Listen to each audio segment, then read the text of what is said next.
সামনে একটা লড়াই আসবে এই দেশের মাটিতেই। এটা আমাদের ভবিষ্যৎবাণী না, এটা আমাদের দূরদর্শীদের আলোকে বলছি। একটা তো লড়াই দেখছেন প্রকাশ্য কুফুরির সাথে তাওহীদের লড়াই। একটা লড়াই দেখছেন না, প্রকাশ্য কুফুরির সাথে কিসের লড়াই? তাওহীদের। সামনে একটা লড়াই দেখবেন মডারেট ইসলামের সাথে প্রকৃত ইসলামের লড়াই। নতুন একটা ব্যাটল দেখবেন সমাজের মধ্যে চলবে, কথায় কলমে, টকশোতে, ময়দানে, ওয়াজ মাহফিলে, সব জায়গায় দেখবেন একটা নতুন ব্যাটল সামনে আসবে। মডারেট ইসলাম মানে সুশীল মার্কা ইসলাম, বুঝেন নাই?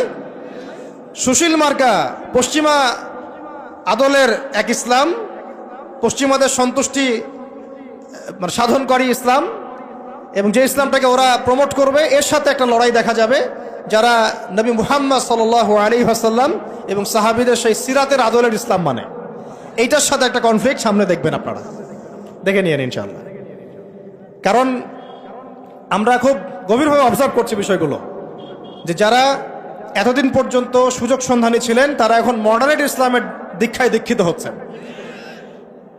এই ইসলাম দিয়ে আল্লাহর জমিনে দিন কায়েম হবে না। ইসলামে আল্লাহর জমিনে দিন কায়েম করতে হলে সাহাবীদের ইসলাম নিয়ে আসতে হবে বাংলার জমিনে। আর সাহাবীদের ইসলাম শুধু আমর বিল মারুফের ইসলাম ছিল না, এখানে নাহি আনিল মুনকারও ছিল।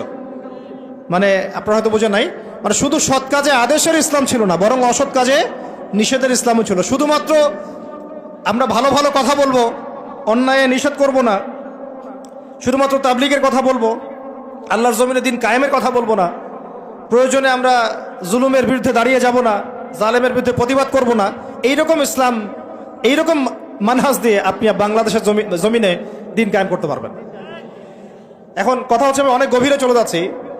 যুবক ভাইদেরকে বলছিলাম যে নামাজের সাথে তেলাওয়াত ধরে রাখেন, আজকার ধরে রাখেন, ওলামা ইকরামের সোহবত ধরে রাখেন, এবং প্রকৃত ইসলাম আর এই Protestant version of Islam, moderate Islam, এর পার্থক্য বোঝার চেষ্টা করবেন।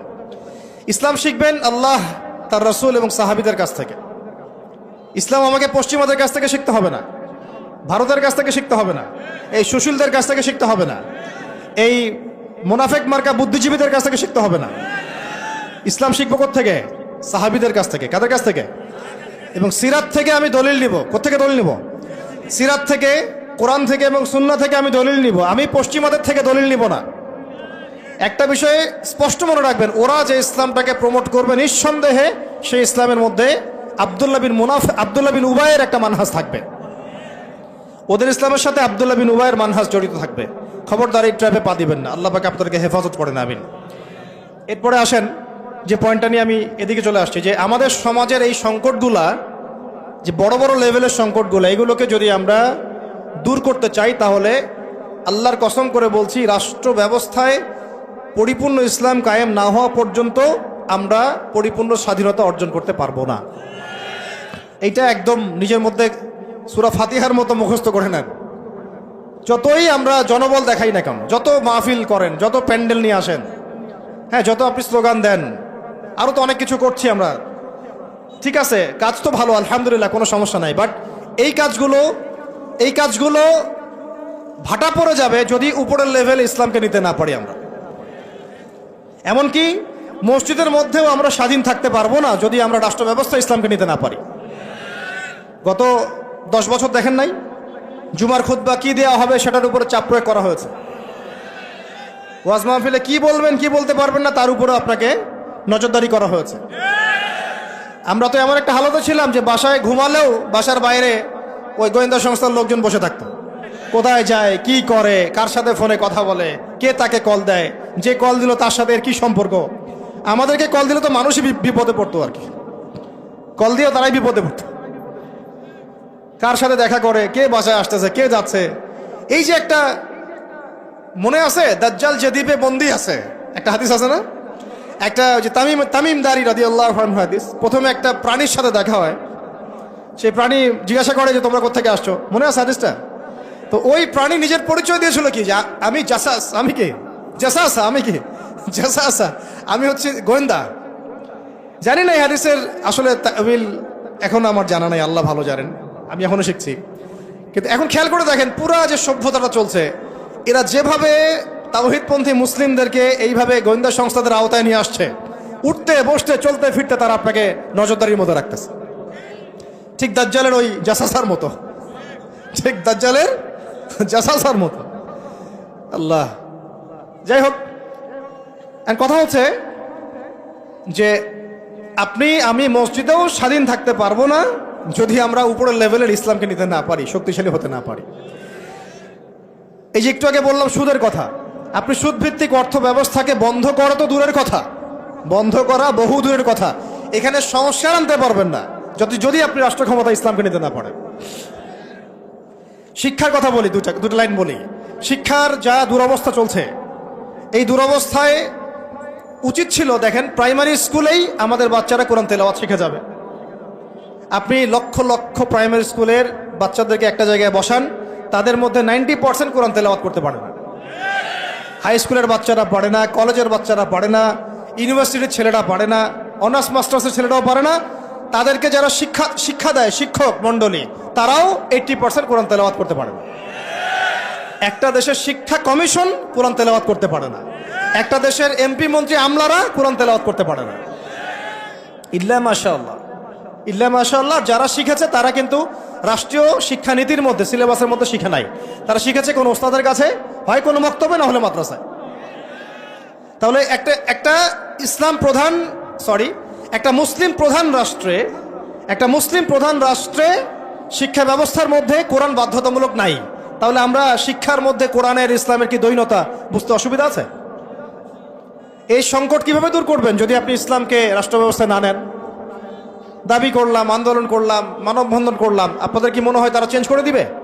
কখনোই করবে না। হয়তো বলবে ঠিক আছে, আচ্ছা ঠিক আছে, আমরা 10টা সূরা দিয়ে দিলাম পড়ুক, 20টা সূরা দিয়ে দিলাম পড়ুক, এক পারা দিলাম মুখস্থ করুক, সর্বোচ্চ দিল ধরেন। কিন্তু আমরা জানি যে এগুলো দিয়ে সাহাবাওয়ালা সেই জজবা, সেই ইমান, সেই দাওয়াত, সেই জিহাদ, সেই একামতের দিন সম্ভব না। এগুলো জাস্ট আইওয়াশ, শোডাউন করা মানুষকে। জ্ঞান, ইসলামের জ্ঞান যে এত গভীর, মানে আমরা এখন যেটা অনুভব করি যে আমরা এই সাগরের কিনারায় দাঁড়িয়ে আছি, এখনো সাগরে নামা তো দূরের কথা, আমরা পাও ভিজাইনি এখন। এটা হলো দ্বীন ইসলামের জ্ঞানের গভীরতা। আর আমাদের 90% মুসলিমের কান্ট্রি, এখানে শিক্ষা ব্যবস্থা ইসলাম নাই। কোরআন বাধ্যতামূলক না, হাদিস 100টা বাধ্যতামূলক না। 20 বছর পড়াশোনা করে আমাদের ভাইরা 20টা সূরাও শিখে না। এখানে ইংরেজি বাধ্যতামূলক, সায়েন্স বাধ্যতামূলক, ম্যাথামেটিক্স বাধ্যতামূলক। আর কি বলবো, বিসিএস ক্যাডার হচ্ছে কোরআন ছাড়াই। সিরাত, নবী সাল্লাল্লাহু আলাইহি ওয়াসাল্লামের জীবনী, যে নবীকে চিনে না সে আল্লাহকে চিনবে কিভাবে? সেই সিরাত আমাদের সিলেবাসে নাই। আপনি দাঁড়ান, একজন দাঁড়ায় বলেন তো যে 20 বছর পড়াশোনা করেছেন, আপনার সিলেবাসে সিরাত ছিল? একটা বই, খতামুল আম্বিয়া, সিরাতে খতামুল আম্বিয়া, পাতলা এতটুকু বই, সিরাতে খতামুল আম্বিয়া, মুফতি মোহাম্মদ শফি রাহমাহুল্লাহ লিখেছেন, এতটুকু বই। এই বইটাও কি পড়াইছে? তাহলে একটা দেশের শিক্ষা কমিশন কি করছে আসলে? এদেশের কোটি কোটি ছেলে, কোটি কোটি মেয়ে, কোটি কোটি শিশু কোরআনবিহীন ভাবে শিখছে, হাদিসবিহীন শিক্ষা শিখছে, সিরাতবিহীন শিক্ষা শিখছে, ইসলামের ইতিহাস নাই, আকিদা তো বহু দূরের কথা, ফরজে আইনেরও কোনো পড়াশোনা নাই। কিন্তু এখানে আপনি শরীফও পাবেন, আরো কত কি পাবেন, এগুলো না হয় নাইবা বললাম, বলতেও খারাপ লাগে। উন্মুক্ত যৌন চর্চা ওখানে পড়ানো হচ্ছে, যৌন শিক্ষার নামে উন্মুক্ত ফ্রি সেক্সের দীক্ষা দেওয়া হয় নাই। এখন কতটুকু সংস্কার হচ্ছে আমি জানি না, নতুন করে আমি বই ঘাটি নাই।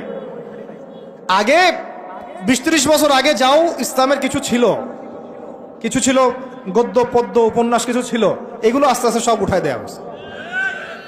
খেয়াল করে দেখেন। তাহলে এটাকে পরিবর্তন আনার জন্যে শুধু কি মানববন্ধন যথেষ্ট হবে? ওয়াজ মাহফিলে আমি যে বলছি, আমার বলাটা কি যথেষ্ট হবে? এরা শুনেও শুনবে না, দেখেও দেখবে না। আমি বলে দিচ্ছি আপনাদেরকে, যদি সেকুলাররা উপরে থাকে, এই তথাকথিত সুশীলরা, এই রাম বাম প্রগতিশীলরা, এরা এই কথাগুলো শুনে বিশ্বাসও করতে পারে, হ্যাঁ এটা সত্য কথা বলছে ছেলেটা, কিন্তু ওরা কিছুই করবে না। কারণ কিছু বললেই দুটো শব্দ, কিছু বললে নাকি ওদের আব্বু মাইন্ড করবে। আব্বু চিনেন তো? আব্বু হচ্ছে কে? আমেরিকা। হ্যাঁ, কিছু বললে কে মাইন্ড করবে?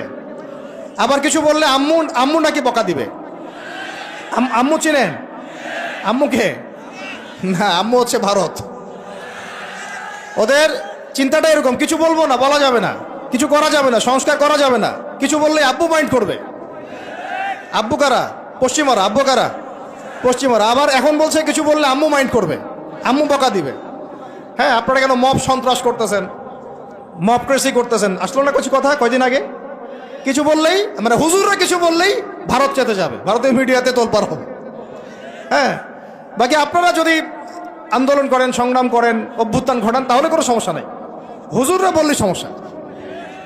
এটার কারণ একটাই, এই পৃথিবী দুই ভাগে ভাগ হয়ে গেছে। মনে রাখবেন, এই পৃথিবী দুইটা শিবিরে ভাগ হয়ে গেছে, সামনে আরো যাবে। একটা ঈমানের শিবির, একটা কুফুরের শিবির। মাঝখানে কিচ্ছু নাই।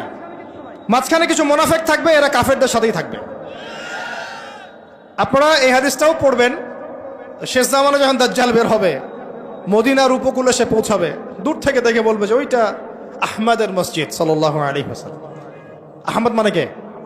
মুহাম্মদ সাল্লাল্লাহু আলাইহি ওয়াসাল্লাম। তো সে ওখানে যেতে পারবে না, ফেরেশতারা দাঁড়িয়ে থাকবে খোলা তরোয়াল নিয়ে, পাহারা দিবে।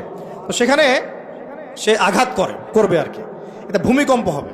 ওই ভূমিকম্প যখন হবে, ওই ভূমিকম্পতে মদিনার মধ্যে থাকা যত মুনাফিক, এগুলো বের হয়ে দাজ্জালের বাহিনীতে যোগ দিবে। মানে পৃথিবীর শিবির আস্তে আস্তে দুই ভাগ হয়ে যাবেই, ঈমানের শিবির এবং কুফুরের শিবির। মাঝখানে কোনো আর দল থাকবে না, কিছু মুনাফিক থাকবে, এরা কাফেরদের সাথেই যুক্ত হবেই শেষমেশ। কথা হচ্ছে ভাই, মূল কথা একটাই, এই যে অর্থনৈতিক সংস্কারের কথা বললাম আর শিক্ষা সংস্কারের কয়েকটা উদাহরণ দিলাম। শিক্ষার এই দৈন্যতা, দুরবস্থা, 20টা বছর 30টা বছর আপনার জীবন থেকে কেড়ে নেওয়া হলো একটা চাকরির সুরসুর দিয়ে, একটা শিক্ষিত হবেন সার্টিফিকেটের একটা কলা ঝুলাই দিয়ে আপনার জীবন থেকে 20 বছর নিয়ে নেওয়া হয়েছে। এই 20 বছরে আপনি কিচ্ছু শিখতে পারেননি ইসলামের। কিন্তু এই 20 বছর কিন্তু জীবন আর ফিরে আসবে না। 20 বছর দূরের কথা, একটা দিন চলে গেলে কি ফিরে আসবে নাকি? অথচ এই 20 বছরে আপনি মুফতি হয়ে যেতে পারতেন। আমরা আফসোস করতেছি এখন। এবং ওই সময়, যে সময়টা কেড়ে নেওয়া হয়েছে, ওই সময়টা আমাদের জীবনের সবচেয়ে উর্বর সময় ছিল। ওই সময় আমাদের ব্রেন থাকতো ফটোকপি ব্রেন, একটা পৃষ্ঠা দেখলেই মুখস্থ হয়ে যায়। তখন মুখস্থ করাইছে একদম ছোটবেলা থেকেই। আমি তো শিক্ষা নিয়ে কাজ করতেছি লাস্ট 7 বছর 8 বছর হয়ে গেছে। 7-8 বছর থেকে আমি স্কুলিং করতেছি, আরও বিভিন্ন প্রজেক্টে আছি। ওদের সবগুলো বই শুরু থেকে গোড়া থেকে ঘেটেছি আমরা, খাচ্ছি, এখনও খাচ্ছি। একদম ছোটবেলা থেকেই বাচ্চাকে শেখায় Jack and Jill, went up the hill. আপনারা পড়ছেন না এগুলো? জনি জনি ইয়েস পাপা, এই কবিতাগুলো একদম ছোটবেলা থেকে প্লেয়ার ক্লাসে, নার্সারি ক্লাসে ওই কবিতার মধ্যে ওকে মিথ্যা শেখানো হয়। জনি জনি ইয়েস পাপা কবিতাটা দেখেন, ইটিং সুগার নো পাপা, খাচ্ছ কি চিনি খাচ্ছ, বলতেছে কি খাচ্ছি না, মুখের মধ্যে কিন্তু চিনি আছে। তাহলে ছোটবেলায় আমার বাচ্চাকে শেখানো হলো কিভাবে মিথ্যা বলতে হয়। প্রত্যেকটা জায়গায় সমস্যা আছে, প্রতিটা জায়গায় তারা সূক্ষ্ম সুকৌশলে বিষ ঢুকাই দিছে। প্রবলেমের মানে সমস্যার গোড়া যে এত গভীর, কোনটা ছেড়ে কোনটা বলবো আমরা হুঁশ পাচ্ছি না। এই জন্য পুরো মূল সমাধানের জায়গাটা বললাম, ওইটা যদি ঠিক হয়ে যায় বাকি সবগুলো ঠিক হয়ে যাবে ইনশাআল্লাহ। আর এখন বিগত প্রায় 50, 60, 70 বছর থেকে বাংলাদেশের দাওয়াতের কাজ অনেক হয়েছে আলহামদুলিল্লাহ, এখনো হচ্ছে, দৈনন্দিন হয়েই যাচ্ছে ইনশাআল্লাহ। একটা জেনারেশন তৈরি হয়ে গেছে আলহামদুলিল্লাহ, যারা আল্লাহর জমিন, আল্লাহ দিন কায়েমের জন্য জান পর্যন্ত দিতে পারবে।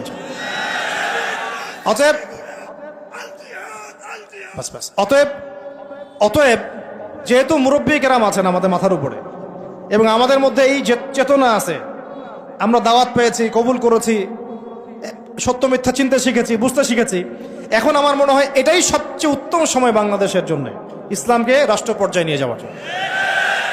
এখন যদি আমরা পিছুপা হয়ে যাই, শিথিলতা দেখাই, বা এই অভ্যুত্থানে আমরা যদি পরবর্তী সময়ে ইসলামকে এগিয়ে নিতে ব্যর্থ হয়ে যাই, আমরা আবার 50 বছর পিছায় যাব কিন্তু। অতএব এখন আর চুপ করে বসে থাকার কোনো সুযোগ নাই। এখন প্রশ্ন আসবে যে এইটা কি রাতারাতি আপনার ঘরে চলে আসবে নাকি অর্জন করতে হয়? এটা কিন্তু রাতারাতি ঘরে আসবে না, এটা অর্জন করে ছিনিয়ে নেওয়ার বিষয়। বিষয়টা হচ্ছে সিরাত থেকে আপনি পড়েন, মক্কা থেকে আমরা যে বের হয়ে গেলাম, মদিনায় চলে গেলাম, মদিনা রাষ্ট্র কায়েম হলো, পরে 8 বছরের মধ্যে আমরা মক্কা জয় করেছি। কত বছর? এটা কি রাতারাতি হয়েছে না আমাদেরকে এর জন্য সংগ্রাম করতে হয়েছে, দাওয়াত দিতে হয়েছে, তাবলিগ করতে হয়েছে এবং জিহাদও করতে হয়েছে, সব কিছুকে একসাথে করতে হয়েছে।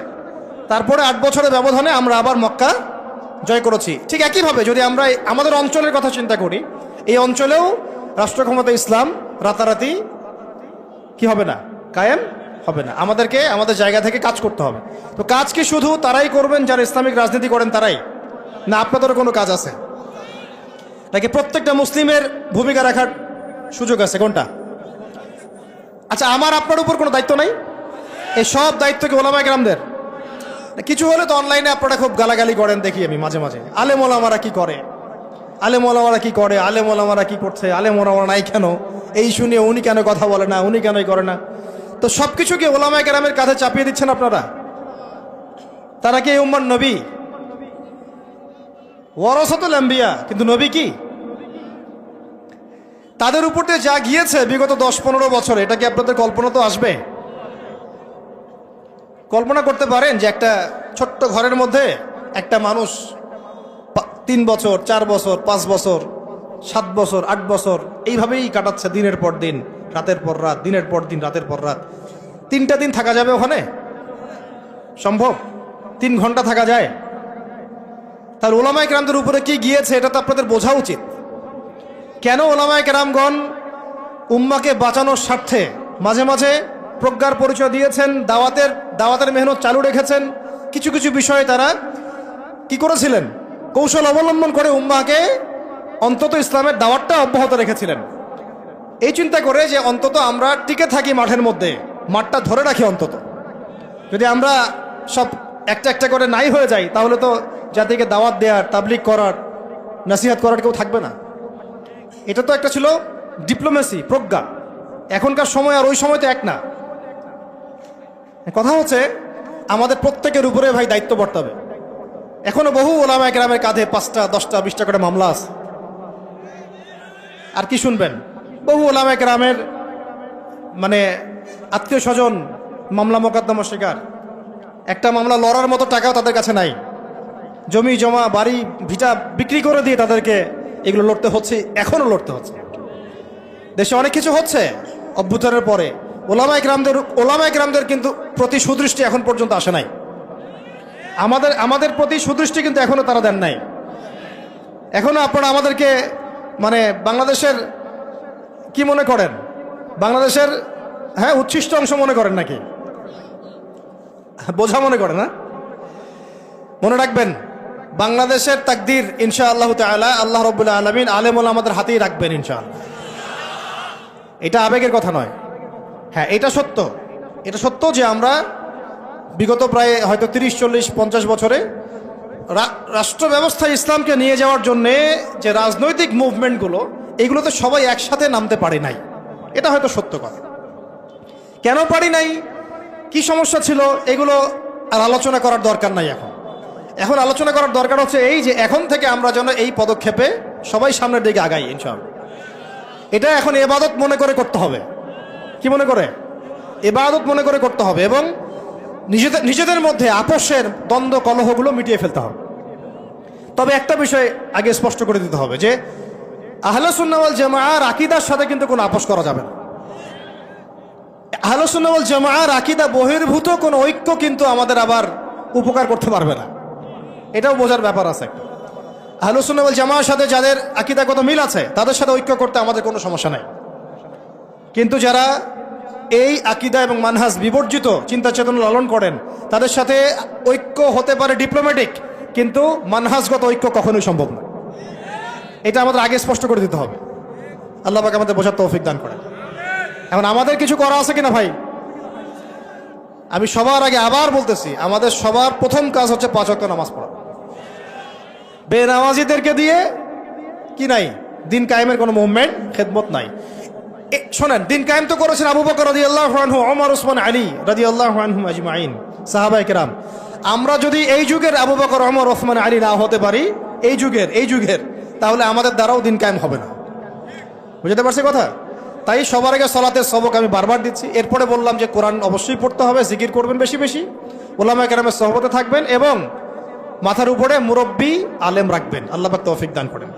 এরপরে আমি বলছিলাম যে অবশ্যই রিজিক হালাল হয়ে যেতে হবে, পরিবারের আদর্শগুলো ইসলামিক হয়ে যেতে হবে, সন্তানদেরকে আল্লাহর জন্য মানুষ করতে হবে মুজাহিদ হিসেবে। সৎ কাজে আদেশ সবাইকে করতে হবে, অসৎ কাজে নিষেধও সবাইকে করতে হবে। পাশাপাশি নিজেদের জান মাল সময় শ্রম দিয়ে আল্লাহর জমিনে দিন কায়েমের জন্য এই ইসলামিক রাজনৈতিক মুভমেন্টগুলোর সাথে থাকতে হবে। আল্লাহ পাক থাকার তৌফিক দান করেন।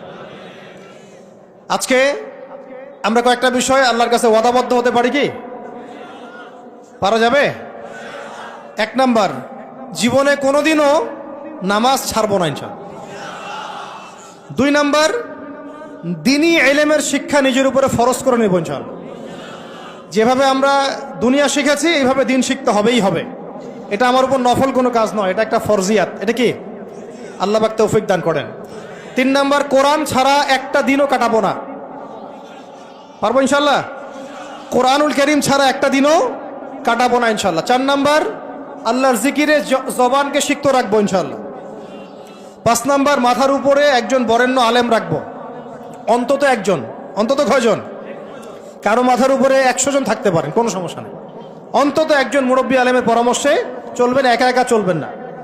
একা একা চললে আহলে ফেসবুক ওয়াল জামায়াত হয়ে যাবে, ঠিক আছে? তারপরে আজ না থাকবে দিন, না থাকবে দিনের কোনো বুঝ, সারাদিন ওই লাইক শেয়ার আর কমেন্ট, আর না থাকবে কোনো আদব, না আখলাক, কিছুই থাকবে না।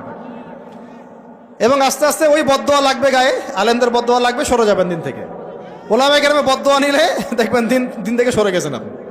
বহু মিসাল নজির আমাদের সামনে আছে, ওগুলো নিয়ে আমি কথা বলতে যাচ্ছি না। তো একা একা জীবনযাপন করা যাবে না, জামায়াতবদ্ধ থাকার চেষ্টা করতে হবে এবং মুহাক্কিক ওলামায়ে কেরামের সোহবতে থাকতে হবে। যারা আল্লাহর জমিনে দিন কায়েমের ফিকির করছেন সেই সব ওলামায়ে কেরামের সাথে থেকে পরামর্শ নিয়ে বাকি জিন্দেগি কাটান ইনশাআল্লাহ তাআলা। এর আগে আমি তো বলি যে বিয়ে শাদী তাড়াতাড়ি করে ফেলেন, রিজিকের ব্যবস্থা তাড়াতাড়ি করে ফেলেন এবং বেশি থেকে বেশি সন্তান নেন।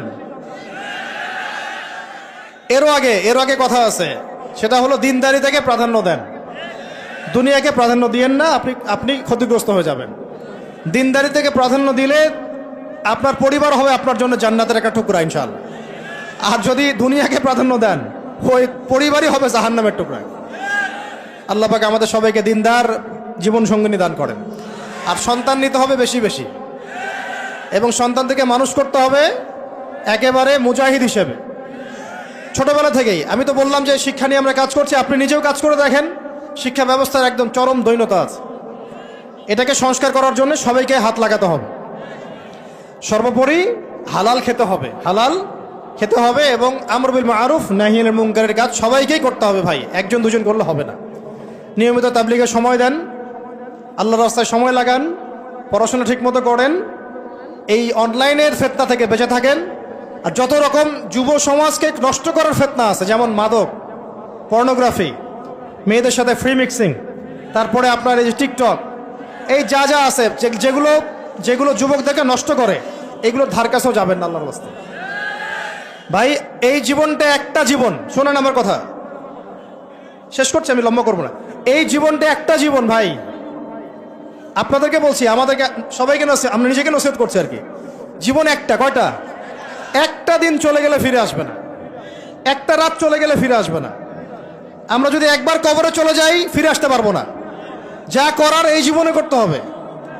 হেলায় খেলায় এই পশ্চিমাদের ফাঁদে পড়ে, কাফেরদের ফাঁদে পড়ে, তাগুত মুনাফিকদের ফাঁদে পড়ে, ইবলিসের এই বাহিনীর ফাঁদে পড়ে জীবন নষ্ট করা যাবে না। জীবনে যা করেছি তওবা করে ফিরে আসবো, যা করেছি কি করব? তওবা করে ফিরে আসবো। বাকি জিন্দেগি আল্লাহর জন্য কাটিয়ে দেব ইনশাআল্লাহ। বাকি জিন্দেগির প্রতিটা দিন রাত, ওঠা বসা চলাফেরা শুধুমাত্র একজন ব্যক্তিকে অনুসরণ করবো আমরা ইনশাআল্লাহ। তার নাম কি? মুহাম্মদ রাসূলুল্লাহ সাল্লাল্লাহু আলাইহি ওয়াসাল্লাম এবং তার সাহাবীদেরকে অবশ্যই। এছাড়া আমাদের সামনে আর কিচ্ছু নাই, আর কোনো রাস্তাও খোলা নাই। আমাদেরকে বুঝতে হবে আল্লাহ পাক এই দুনিয়াতে আমাদেরকে তার ইবাদত করার জন্য পাঠিয়েছেন। আল্লাহ পাক দেখতে চান আমলে কেউ আহসান, আল্লাহ পাক দেখতে চান আইয়ুকুম আহসানু আমালা। আল্লাহ পাক সাফল্য বলতে তাই বুঝিয়েছেন ফামান যুহজিহা আনিন নার ওয়া উদখিলাল জান্নাতা ফাকাদ ফাজ। ওইটাই সাফল্য, দুনিয়ার সাফল্য চিরস্থায়ী নয়। আল্লাহ পাক আমাদের তরুণ ভাইদেরকে কবুল করেন, আমিন। নিজেদের জান মাল সময় শ্রম ব্যয় করে উজাড় করে আল্লাহর জমিনে দিন কায়েমের মেহনতে আমরা আত্মনিয়োগ করবো ইনশাআল্লাহ। আর শুরুতে আমি বলছি না যে আপনি শুরুতেই রাস্তায় নেমে আসেন, নিজের আত্মসংস্কার করেন, নিজের নফসের সংস্কার করেন, পড়াশোনা ঠিক করে ফেলেন, আমল ঠিক করে ফেলেন, ওলামা কেরামের সোহবতে চলে আসেন এবং তাদের সাথে মশওয়ারা করে পরবর্তী পদক্ষেপ নেওয়ার চেষ্টা করেন। এক কথা, জমিন আল্লাহর, দিন হবে, দিন আল্লাহর, জমিন হবে কার? এই দিন আল্লাহর, জমিন আল্লাহর, বিধান চলবে কার? বাস আল্লাহর জমিনে আল্লাহর বিধান প্রতিষ্ঠার জন্যে আমাদের সবাইকে আত্মনিয়োগ করার তৌফিক আল্লাহ পাক দান করেন, আমিন। আল্লাহ পাক আমাদের সবাইকে পরিপূর্ণ নামাজি হয়ে যাওয়ার তৌফিক দান করেন, শরিয়া বোঝার তৌফিক দান করেন, শরিয়ার বিধানগুলো বাস্তবায়ন করার তৌফিক দান করেন। আল্লাহ পাক ইসলামকে রাজনৈতিক ক্ষমতায় নিয়ে যাওয়ার তৌফিক দান করেন। আল্লাহ পাক আল্লাহর জমিনে আল্লাহর বিধানগুলো কায়েম করে ফেলার তৌফিক দান করেন। আসন্ন রমজানে আল্লাহ পাক আমাদের সবাইকে সুস্থ রাখেন, সবাইকে নিরাপদে রাখেন এবং সমস্ত রোজাগুলো হক আদায় করে করার তৌফিক দান করেন। আল্লাহ পাক আমাদের সবাইকে কোরআনওয়ালা বানায় দেন, সুন্নাহওয়ালা বানায় দেন। সাহাবায়ে কেরামের মানহাজে দিন কায়েমের তৌফিক দান করেন। সিরাত মুখস্থ করে ফেলার তৌফিক দান করেন। ইসলামী শিক্ষায় শিক্ষিত হওয়ার তৌফিক দান করেন।